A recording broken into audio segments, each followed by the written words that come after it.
Apple vient tout juste de publier la version bêta 1 d'iOS 26.6 et pratiquement tous les sites de technologie ont dit la même chose. Il n'y a rien de nouveau.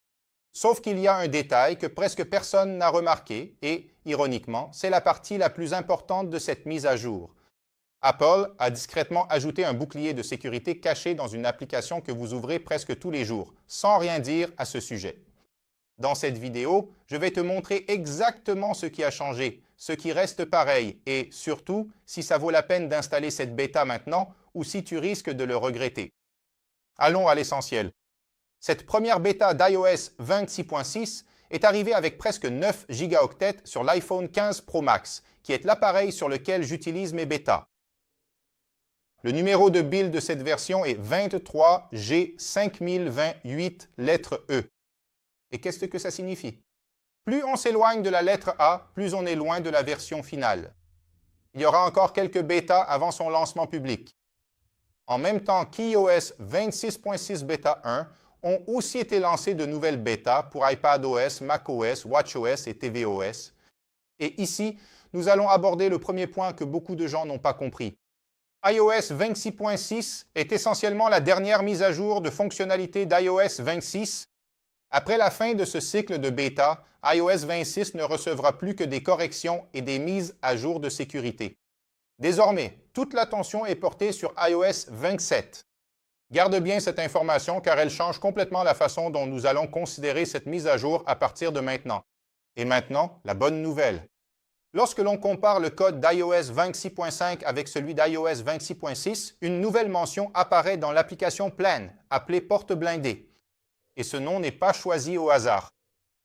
Laisse-moi t'expliquer avec une analogie. Tu vois cette porte de coffre-fort de banque?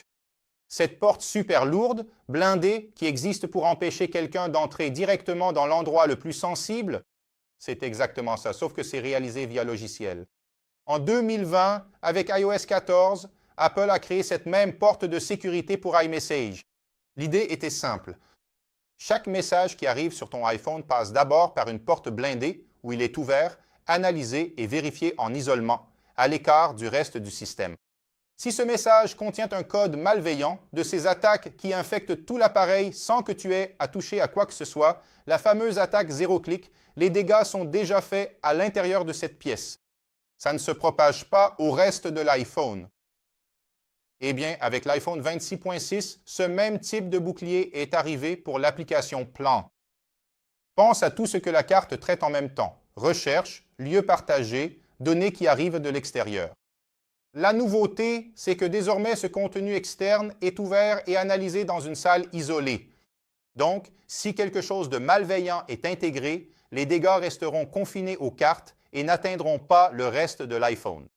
Et c'est sans aucun doute l'une des applications importantes que Apple a choisi de protéger, car elle est en train d'être complètement repensée. Il y aura des astuces, des suggestions. Cela montre une préoccupation pour l'avenir de Plan. La deuxième modification est la plus curieuse. Mais c'est intéressant à savoir.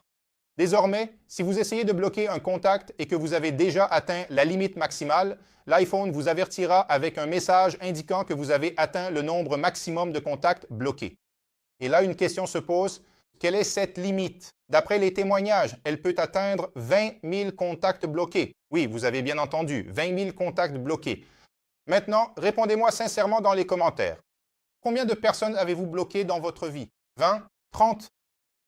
Je doute que quelqu'un ici atteigne même 1000 contacts bloqués, mais il y a un détail intéressant à ce sujet.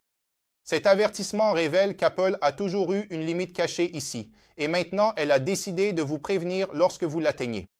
C'est le genre de fonctionnalité que 99% des gens ne verront jamais, mais qui montre comment Apple travaille en arrière-plan, ajustant des choses dont la plupart ne soupçonnent même pas l'existence. Et si un jour vous voulez vérifier cela, c'est dans Réglages, Applications, Téléphone et Contacts bloqués. Je ne vais pas ouvrir ça ici pour vous parce qu'il y a plein de numéros de téléphone qu'il ne serait pas judicieux d'exposer sur YouTube. Maintenant, en dehors de ces deux choses, il n'y a pas de nouvelles fonctionnalités visibles dans cette bêta. Pas de nouvel écran, pas de fonctionnalité que vous allez ouvrir et vous dire « Waouh, c'est intéressant ». Et ce que le plus de gens demandent, c'est où est la nouvelle Siri? Où est la nouvelle Siri 2.0 qui fonctionne avec Gemini? Celle-ci n'arrivera et ne sera présentée qu'avec iOS 27. Concernant les bugs, je n'ai pas eu le temps de tester beaucoup de choses. Elle est sortie hier et ce que j'ai remarqué, c'est qu'elle fonctionne de manière assez stable. Comme vous pouvez le voir, il n'y a pas de blocage. Je n'ai pas testé toutes les applications, mais si je trouve un bug, je ferai une vidéo pour vous. Mais ce que je peux dire, c'est que cette mise à jour est davantage axée sur la sécurité pour prévenir de futurs problèmes que sur de réelles nouveautés. Et c'est justement ce point qui est le plus important de cette vidéo, car pourquoi Apple lance-t-elle une bêta aussi petite, aussi insignifiante, justement maintenant? Parce que si elle a déjà tourné la page et que toute l'attention est portée sur iOS 27, il doit bien y avoir une explication. Le 8 juin aura lieu la WWDC, le grand événement logiciel d'Apple, et c'est ce jour-là que nous découvrirons et aurons accès à la première bêta d'iOS 27, juste après la conférence. Et c'est là que se trouve la nouvelle Siri, la prise en charge de l'intelligence artificielle avec Gemini, le Hub, pour que vous puissiez utiliser d'autres IA qui devraient être disponibles pour tous les utilisateurs à partir de septembre. La mission d'Apple avec cette mise à jour est littéralement juste de tout remettre en ordre. Toute la partie en arrière-plan de votre iPhone avant de commencer à travailler sur iOS 27. Je vais laisser ce mot secret pour savoir si vous êtes arrivé jusqu'ici et vous allez écrire ici dans les commentaires le mot Blindado. Écris Blindado dans les commentaires pour que je sache que tu fais partie de ceux qui nous regardent jusqu'à la fin.